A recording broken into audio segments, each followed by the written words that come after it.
Okay, great. Oh, excellent. Here comes Secretary Clauser as well. Okay, so welcome everybody. This is a meeting of the steering committee of the Vermont Climate Council. Good morning, Secretary Clauser.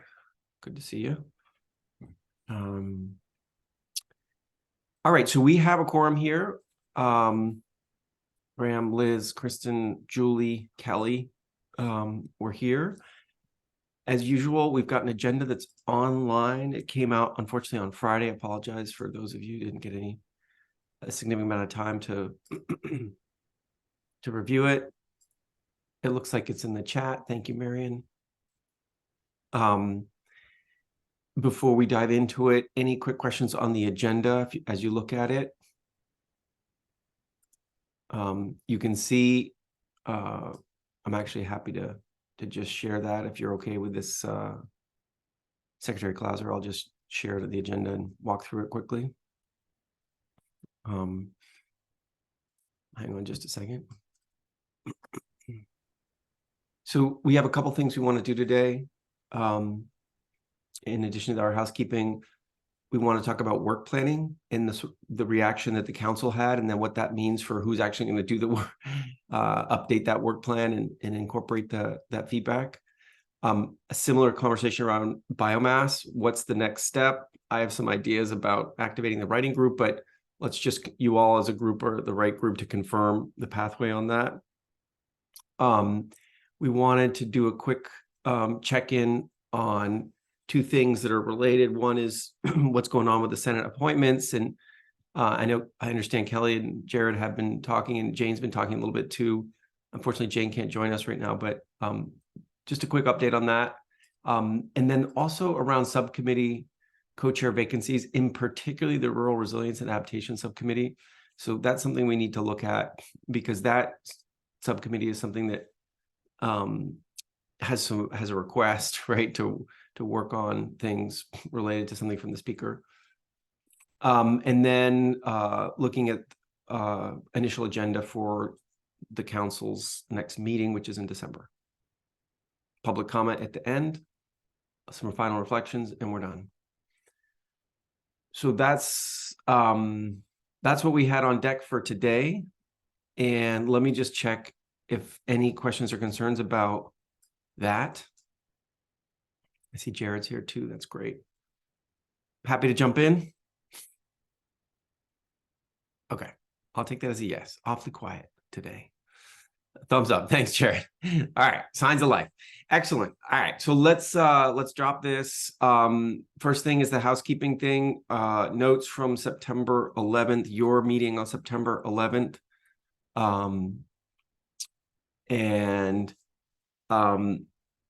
Any questions or additions to those notes?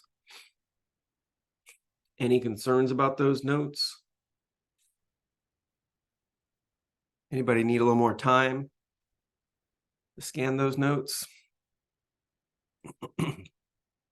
Okay. Hearing no concerns and no requests for more time, let's consider those notes to be approved. Thanks, everybody. Okay, work planning. You'll remember that you all looked at a document that Jane and Jared and I had put together. We talked about it at the council at the end of last month. They had some feedback. I have that feedback in some notes we can share. My goal here was to just understand who's on first in terms of helping to push this forward and get to the next step on it. Let me show you my notes from the council meeting. Just give me 1 second. I have that in another document.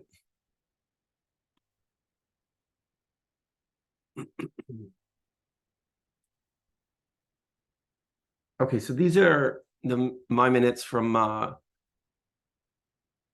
council meeting. And when we talked, just as a memory jog, last time we talked about this with the council, these are some of the key points of feedback we received from you all and other counselors. One was the discussion around the short-term responsibility related to rulemaking and related to the July 2024 date. And while there was some questions from administration folks, others raised. It was something that several counselors brought up. So that's one piece. Another piece is wanting to have updates and briefings, because there's so much work that has been going on and is going on right now. And so it would be helpful for the council as it's diving into revision to get a sense of really what's going on at a state level,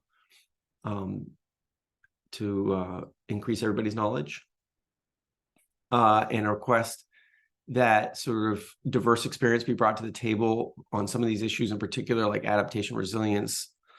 And then related to that is this update on climatology and climate science, which is, moved forward in the last 2 years. And so Leslie Ann made that point, and that got a lot of resonance too. So this is what we heard, at least what the notes say we heard. It matches my memory. And so I guess my question for you all is, how do you want to push this forward? Last time, Jared and Jane and I took a stab at writing up a document.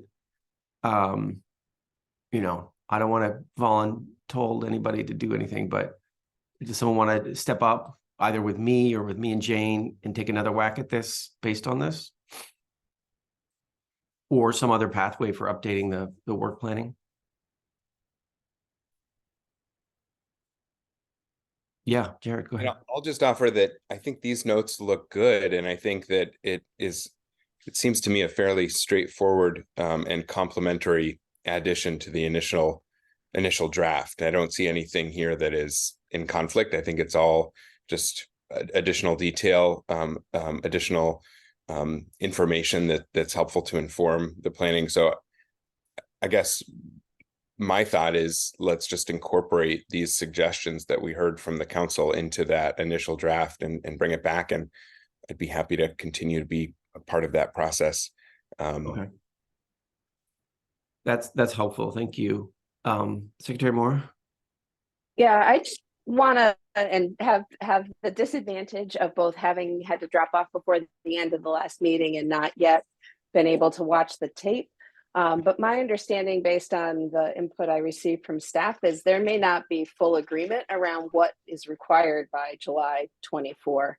And so I think there's probably need for at least someone from the administration, and I'll volunteer myself to be part of that conversation, to make sure that we have a shared understanding of what the obligations are.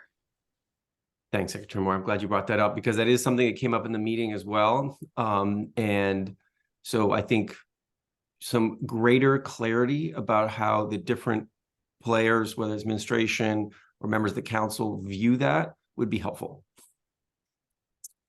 Okay, Graham? It seems to me there are two categories of items here. The first two are requests to the administration for reports. So I absolutely agree with Secretary Moore that the administration needs to be part of planning and forming how that's going to happen. The third one, update on climatology and climate science, could be a request to the administration, but it doesn't have to be. There are climatologists outside the administration who could provide that update as well. So I think that third one, the decision we need to make is, who do we want to turn to for the update on where the science is? Yeah. And you all have some thoughts on that right now? I mean, we have, Leslie Ann in her office is an obvious starting place, right? I would start with Leslie Ann as the state climatologist, and I think she brought this suggestion forward, and not just with her in terms of sharing the update, which of course we should do, but also for other suggestions of folks that we should hear from in addition to her. Okay, great. All right, anything else to say about this?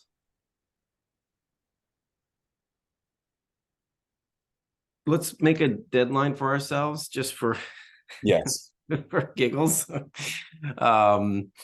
What do we say? Like, shall we?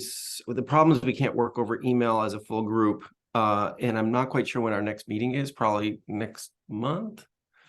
But let's say for our next meeting, we've got an updated version of this that reflects these points and also moves the ball forward in terms of clarity of how the administration is thinking about that first point and other things like that. Yeah, I hope it aligns with others. If not, it'd be good for me to correct it, but I see our next steering meeting as Monday, November 13th from the same time as this, 8:30 to 10. Okay. Yeah, sorry, I just didn't do the homework to look at that first. Yes, I do see that as well. Okay. Great. And Secretary Moore, is that a new hand or an old hand? Just out of curiosity. That was an old hand. Sorry. Okay, no worries. I'm Just working off my. I'm trying to get on my computer, but not very capable on my cell phone. got it. No worries. Okay. All right. So if folks are comfortable with that as a pathway forward, let's do that. Fundamentally, what I'm hearing is Jared, Julie, and I, probably with some help from Jane, will make sure this document gets updated with this. There is a subplot there, which is making sure there's clarity on that first point where different folks see that July obligation.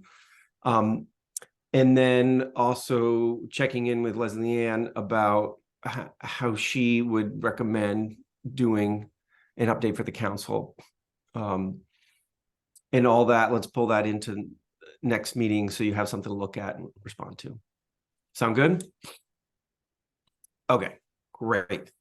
So next up is a similar conversation about the next steps on biomass.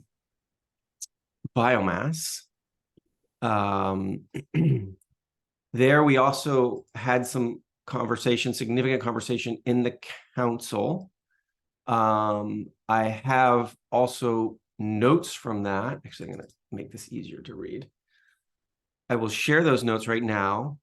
Our job here is not to resolve these issues, but in real time, but to say what's our pathway to resolving them so that you can show up at your next council meeting with a revised version that tries to take in this feedback.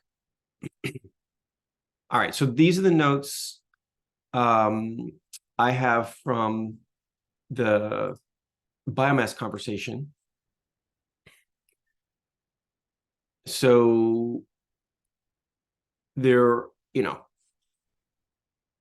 some specific things, there's some general things here, and some, fairly specific feedback.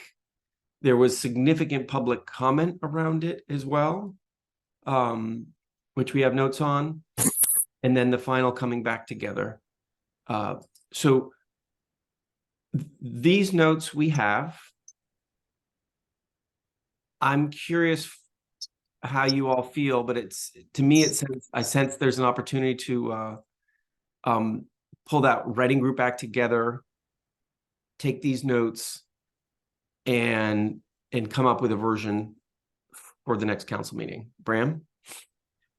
I agree. I think the biomass writing group is the right group to incorporate this feedback into the document. And I think the goal is to have a document for the next council meeting that the council can either accept or reject, right? Yeah. Isn't that the path we're on? Yes, it is. Yeah. I think, didn't Joey also provide some comments at some point? Yes. I have some track change comments in the document from Joey that I'll forward on as well. Okay. Yeah. Does that work for everybody to sort of reconvene that? And I can help reconvene that group, take these notes, take track change, one set of track changes I have, and give those folks a little bit of time. Kelly says, yes, that's great. Okay. Any concerns with that or friendly amendments to it?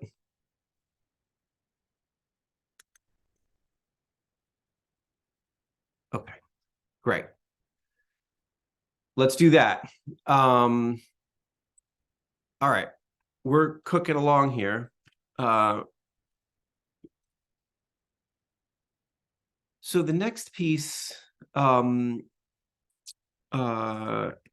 is around the Senate appointments and the subcommittee co-chair vacancies. And while we're getting this going, Marion, if you're there in the background, could you pull up the latest document and just have it ready that shows the subcommittee compositions? That would be really helpful for this conversation if you can dig that Yeah, up. I have it up, can put it in the chat and happy to show it too. If that's needed. Oh, even better. If you want to just drop it in the chat and then share screen whenever you need. Yeah. Before we dive to that, and I'm not sure that link's gonna, let's see if it works for me. Sorry, it might be. Oh, no, it does. It works. It works great. Does it work? Okay. Yeah. Jared and Kelly, can you give us just the latest update that you know of from the conversations you've had with folks in the legislature about the appointments? Is there anything to share here to give folks an update of sort of where things stand? Yeah.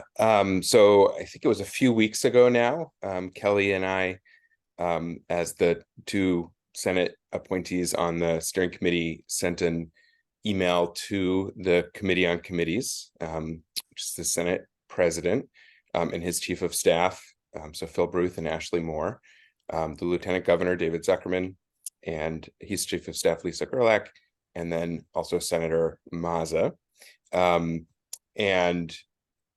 So that the timeline is that all of the 7 Senate appointees were appointed to an initial 3-year term that expires on October 22nd.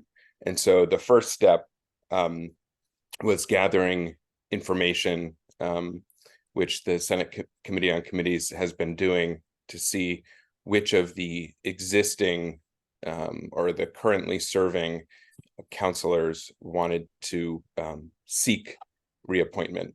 And they've also set up a website and an email where nominations for those seats can be submitted as well. So my understanding is that they're going through that process of considering requests for renomination or applications for reappointment, as well as considering additional applicants for those seats. And I think that this conversation is especially relevant in light of the next thing on the agenda, because one of those 7 Senate Committee on Committees seats is the member with expertise in the design and implementation of programs to increase resilience to and respond to natural disasters resulting from climate change. I think we oftentimes talk about that in the shorthand as a resilience seat, which has, been Lauren Oates to date. But I think that it will be helpful post October 22nd, which is, less than a week from now, to just know where we stand with those appointments. I think they're still going through the process, but I expect, my understanding is that most, if not all of them, are the goal is to have them done by the 22nd, so that there's no interruption in service. Oh, that's interesting. Okay. That's helpful, Jared. And I'm not sure what about this what information is you're able to share or not, but do you have a sense of the pool of current Senate appointees, like what percentage are expressing an interest in continuing and which are expressing an interest in not continuing? I'm a little bit uncomfortable speaking on behalf of others. I can say for myself that I did express an interest to be reappointed, but would let others speak for themselves. Okay. I just don't want to speak on behalf of others. Absolutely. No, it makes total sense. Yeah. Some people may still, I don't think this is the case, but it could be the case that someone is still deciding. Okay. Great. Okay, so that's the update on that. And I know that Jane also has been in touch just to encourage movement, but she's not here to provide any flavor on how those conversations have gone. Okay, anything else before we look at the subcommittee list? Anything else about the appointment piece that anyone wants to share? Okay, great. So it's in those hands. Thanks, Kelly. Just saw your thing in the chat. It's, that's a responsibility that the legislature has. And so we'll stay attuned to what's happening. Now, one of the reasons we want to talk about this is just sort of anticipating how to make sure we have subcommittees with membership and leadership. One of the challenges has been there's a vacancy here in resilience and adaptation. And Eric, I see you're here on the call, which is great. And so, Eric, if there's anything you want to say about sort of your involvement here and your ability to co-chair, or what's the pathway that you see happening for resilience and adaptation, I'd be interested to know that. Anything you want to say there, Eric, please go ahead. I'm going to be honest, I'm still fresh and new into this. So I knew that Erica was the co-chair for that subcommittee, but that's about as deep as I've gotten so far. So understood. If it goes with the position, it goes with the position, and I'm willing to take it on. Yeah, I think Secretary Moore has something to say here. Sure. Yeah, no. And Eric, pleased to have you join us this morning and be part of the Climate Council. But I think our proposal is going to be that Andrea Wright from VTrans would step up into the co-chair of the Resilience and Adaptation Committee on behalf of the administration.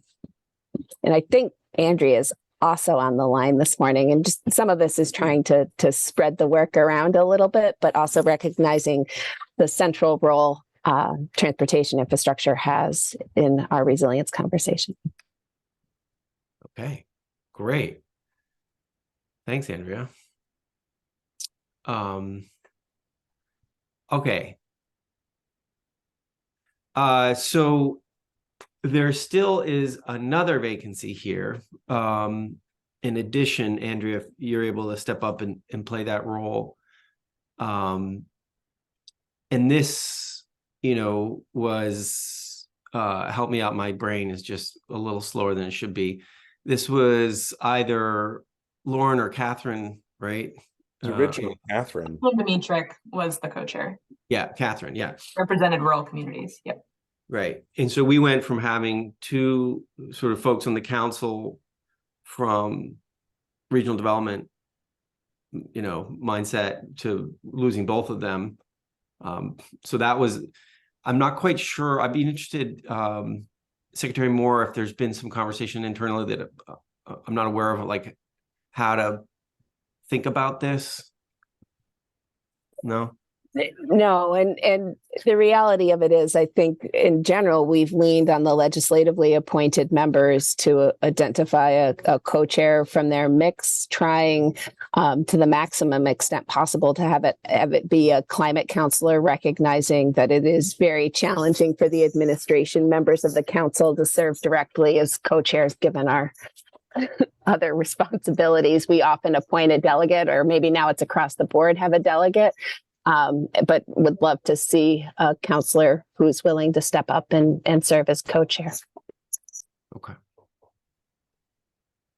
So the reason this is a little challenging is that, if you remember last time we spoke about this subcommittee, is the request that came in from the Speaker of the House to get some input on resiliency and adaptation ideas for this legislative session, right away. We had said, well, why don't we have some meetings of that subcommittee with the state agency folks to talk about all the priorities and actions of the state agencies, and then that subcommittee can then make some potential recommendations to support those or suggest other things, and you could look at that as a council in December. So getting this group to meet seems kind of important in that context. I'm curious what you all as a steering committee think about the pathway to getting this group to meet in the shortish term. to have those conversations around resiliency.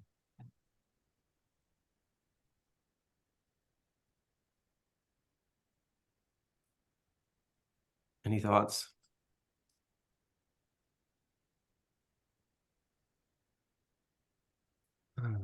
The timing is tough. My initial thought, oh, sorry, was someone else? No.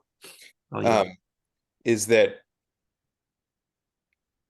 I would want to have the opportunity to ask council members of their interest in. I mean, it seems like there's also a broader question, given that the House appointments happened within the last year. The Senate Committee on Committees appointments will happen very shortly, of just for new members to the council, making sure that I think we've got that largely completed for the House appointments, but there may be new Senate appointments where that is a question, which subcommittees any potential new council members would serve on. And I think we also want to identify interest in serving as chair, and it's the timing is just tough until, I mean, ideally what we would do, I'm just thinking out loud, is have an email go out to the council after we know the composition of the council, say next week. I know for any new folks, we'd need to do an orientation to the council and to the subcommittees, but it's not clear to me, and I think we should try to find out if there are existing councilors interested in legislative appointees interested in co-chairing that subcommittee, and also recognizing that some of the seats that are either up for reappointment or new appointment could be potential co-chairs as well. right. But it just feels difficult to move forward on that until we have the clarity of those Senate appointments. Okay. Others feel similarly. It's that, yeah, Secretary Moore, go ahead, please. Yeah, I'm just a little worried about timing. We have this open item, and if we're not meeting again till the middle of November, the ability to then appoint a co-chair, then it stretches things out. That said, I hear what Jared's saying. The timing is a little bit awkward, but as is the need to reconvene this subcommittee. Okay. I mean, we could ask the current members of the subcommittee working with Andrea to schedule a meeting so that we have one on the books that just might end up including additional or counselors beyond what we've identified now. Right. Not a definitive, like there's two pieces to this problem. One is settling into a stable structure for that subcommittee to do the work over the next 12 to 24 months, right? Another thing is how this subcommittee starts to do a little bit of work this fall. It's more temporal in nature. That's, responding to a request from the Speaker of the House. David, go ahead.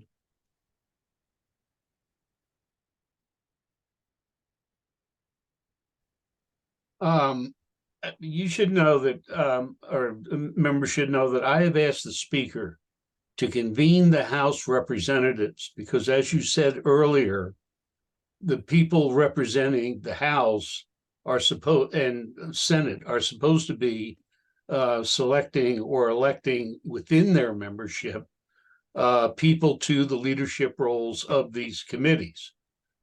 And I have seen no efforts, and that's not a pejorative statement on my part, to convene the House members so that we could talk with each other about what we think leadership ought to look like.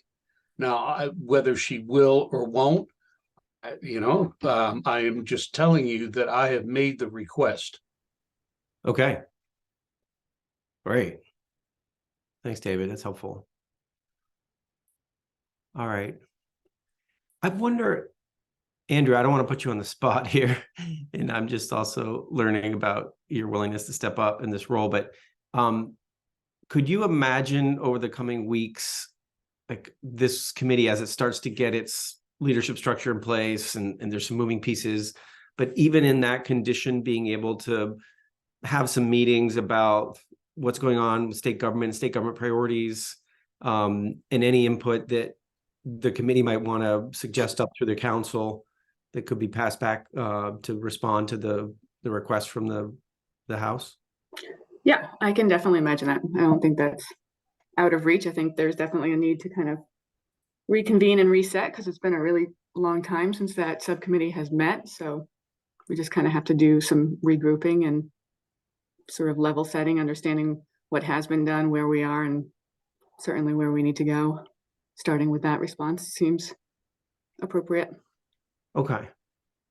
All right. Well, if that sounds good to steering committee folks, like, why don't we do these two paths simultaneously, right? Where we're setting up some conversations to be responsive in the time frame that would be meaningful for this request. And at the same time, trying to look a little more holistically at leadership there.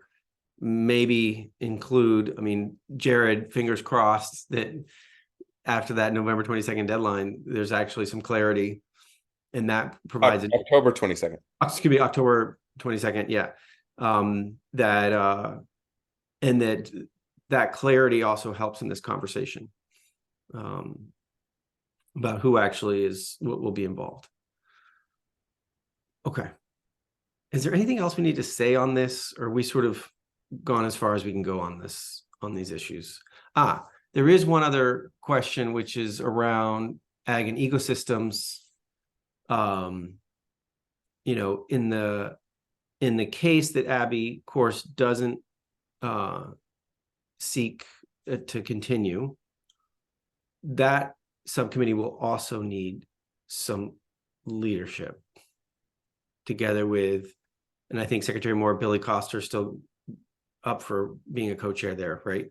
So that's another thing to think about as you all are trying to figure out some leadership voices from House and Senate appointees. That may be, I'll say maybe another area that's going to require some thought. All right.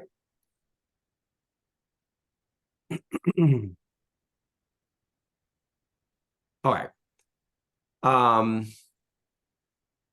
Anything else on appointments and the implications for subcommittees and leadership? Anything else folks want to say? Okay. All right, so let's talk about the next council meeting, which is slated for December.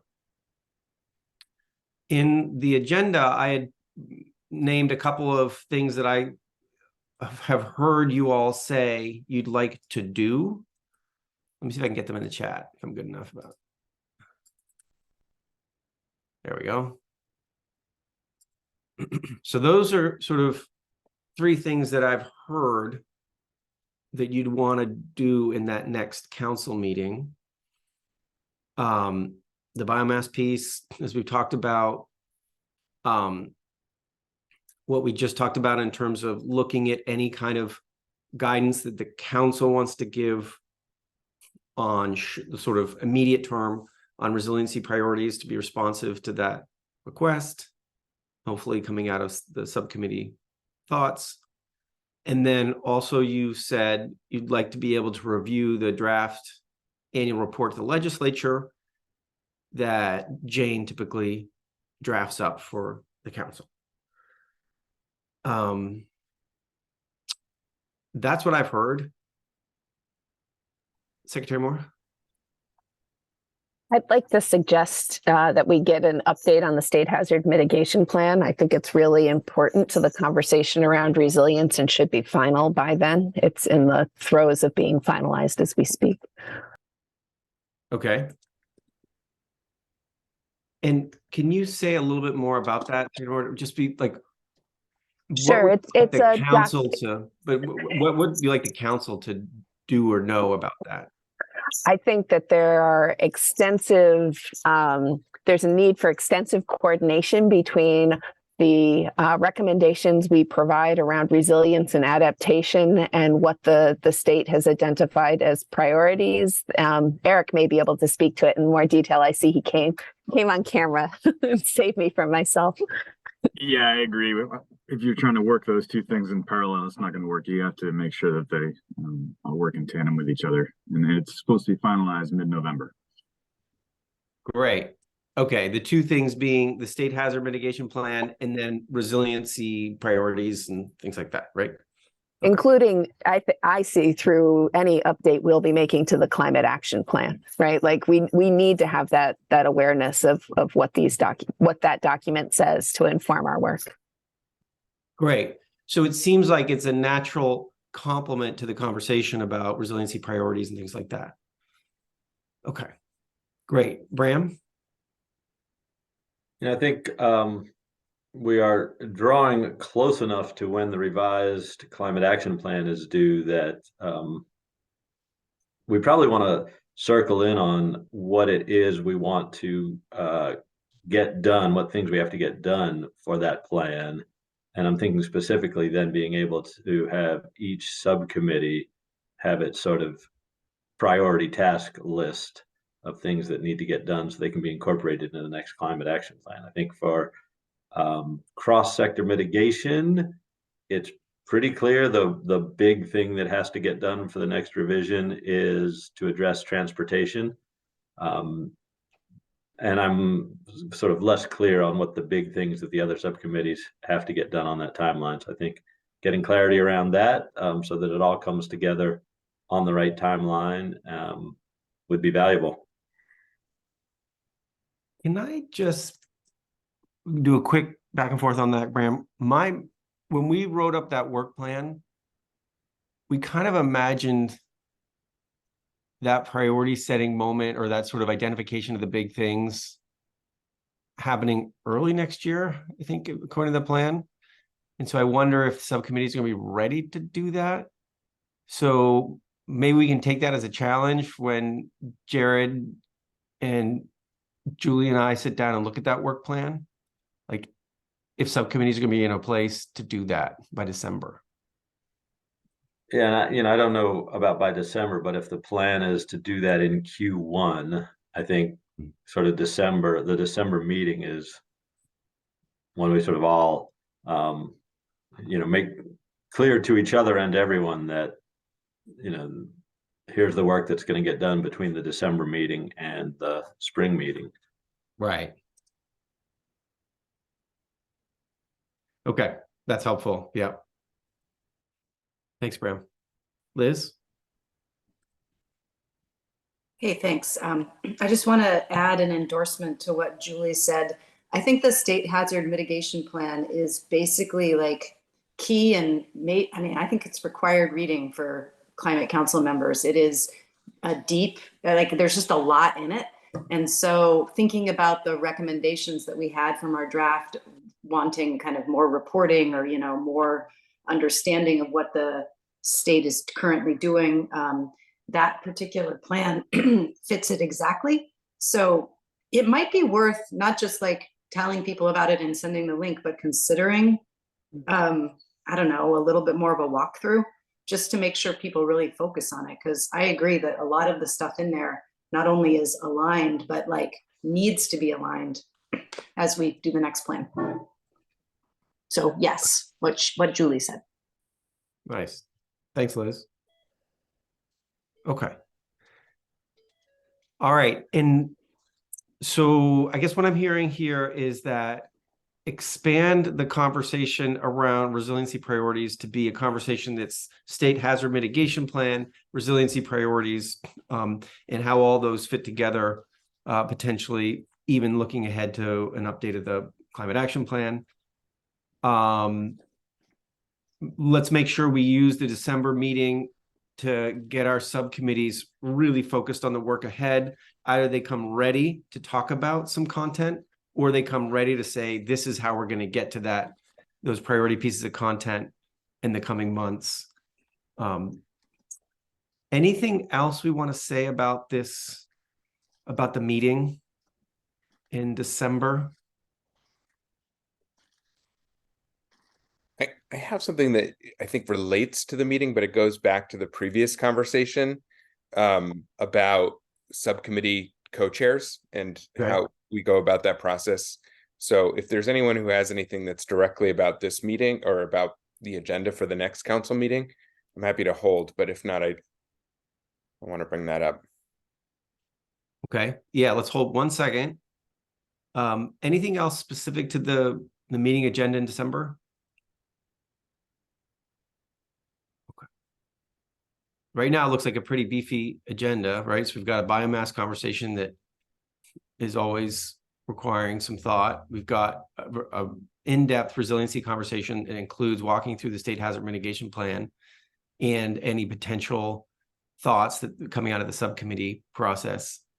And we've got reviewing the draft annual report, and we've got looking ahead, some work planning and making sure the subcommittees are ready to rock and roll on the update.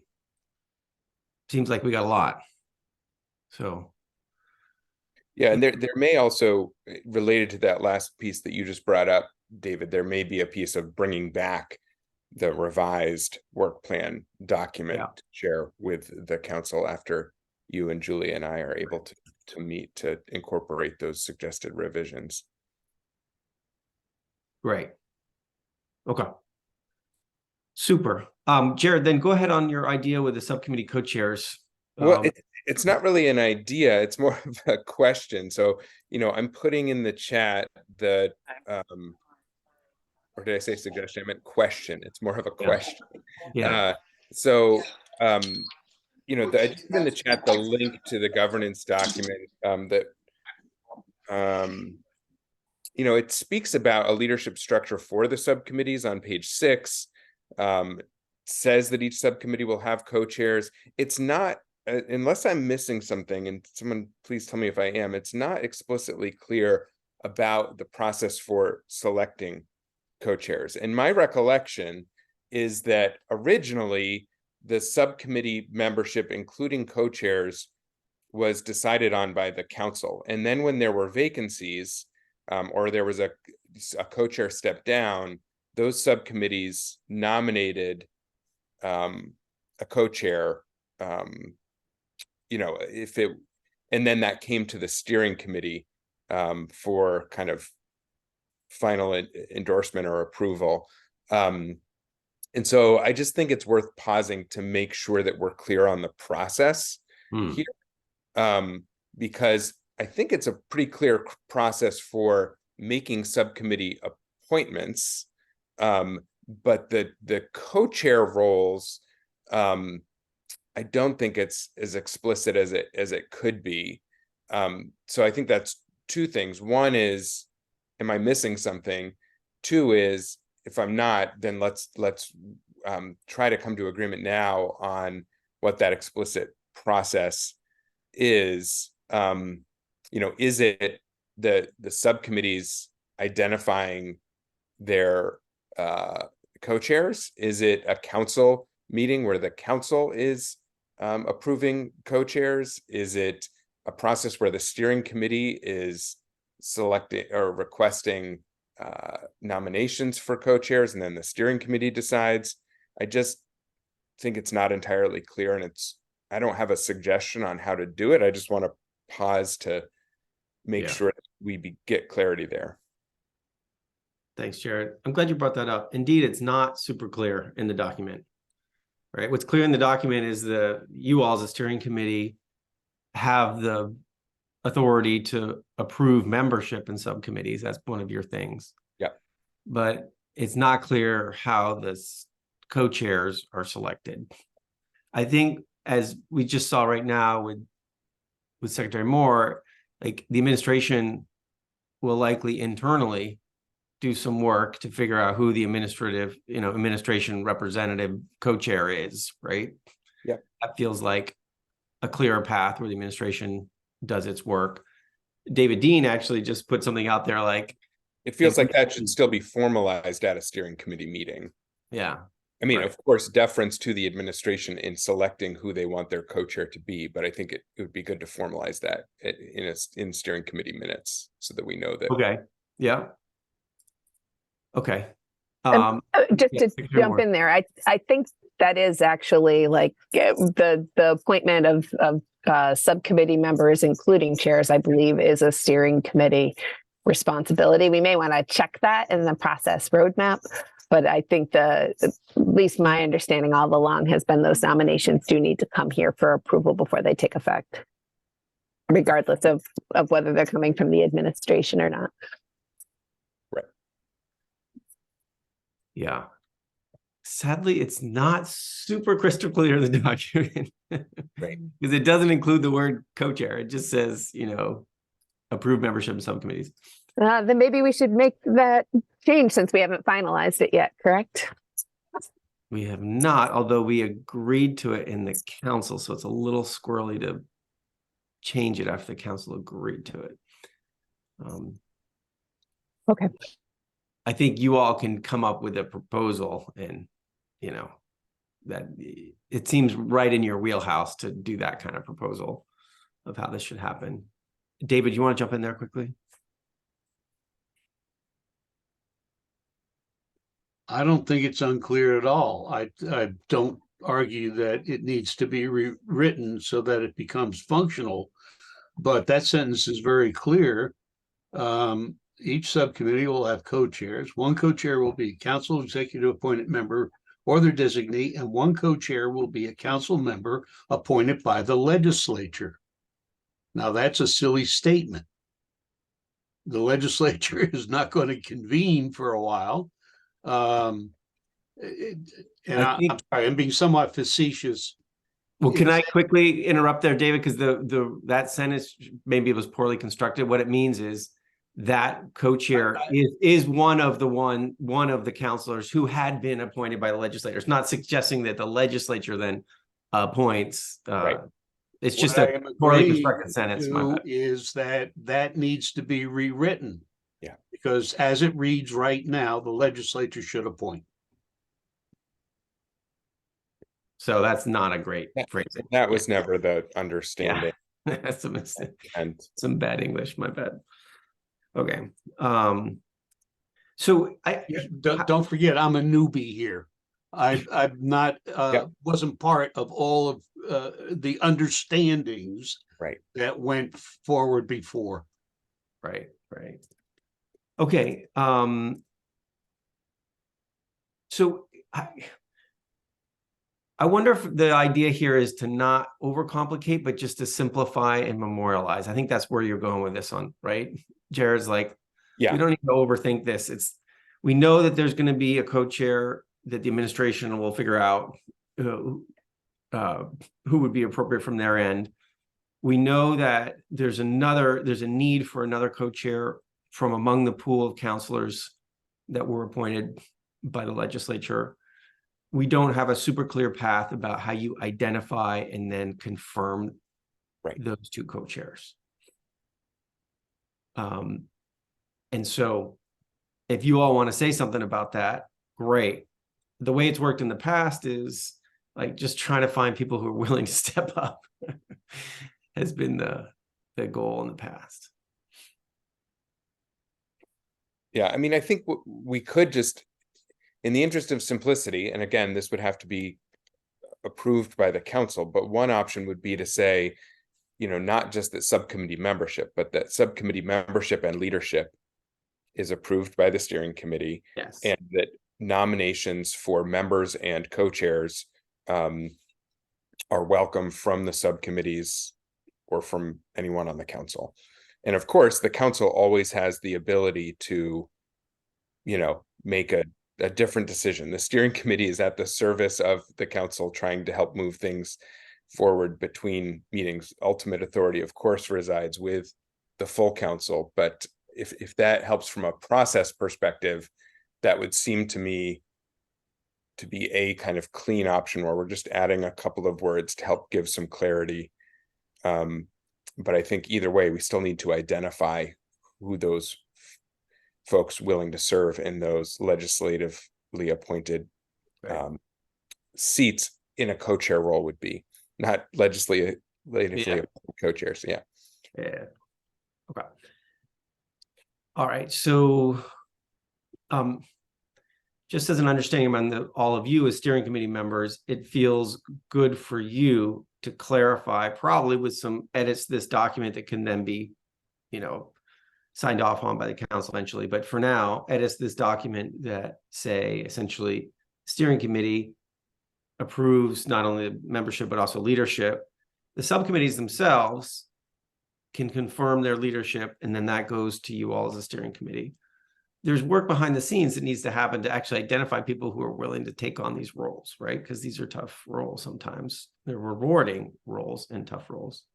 So it doesn't get rid of the hard work of finding people who are willing to step up. Okay. Anything else to say on that front? Okay.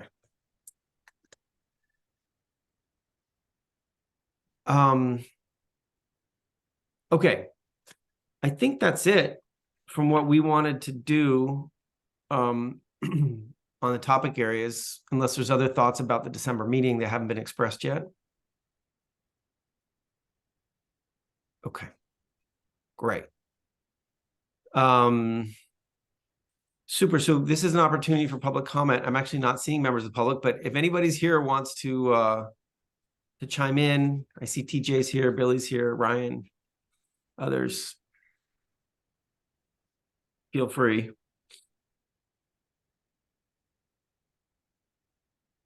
Okay. All right. Any final reflections before we finish up today? I'll just run through again sort of my raw notes, and we'll put out some proper notes because my colleague Cam is here helping with notes. But what I wrote down was on the work planning, Jared and Julie and I, probably with Jane, will take those notes, put that into an updated version. And we'll also reach out to Leslie Ann about how best to do the update on the climatology piece. On biomass, we'll reactivate the writing group to take in the notes and the public comment. We won't forget Joey's track change notes. On Senate appointments and co-chair issues, there is a October 22 deadline. Jared has some optimism that there may be a seamless transition there. Let's hope that's the case. And then on subcommittees, we heard that Andrea is going to step up to co-chair the rural resilience from the administration side. It's a little challenging to know how to fill some of these gaps until we have greater clarity on the Senate appointees. That being said, rural resilience can convene some meetings to start the work that we envisioned in our work plan for this year, responding to the speaker's request. On the council meeting, the changes we did were to update resilience conversation to include a detailed look at the state hazard mitigation plan.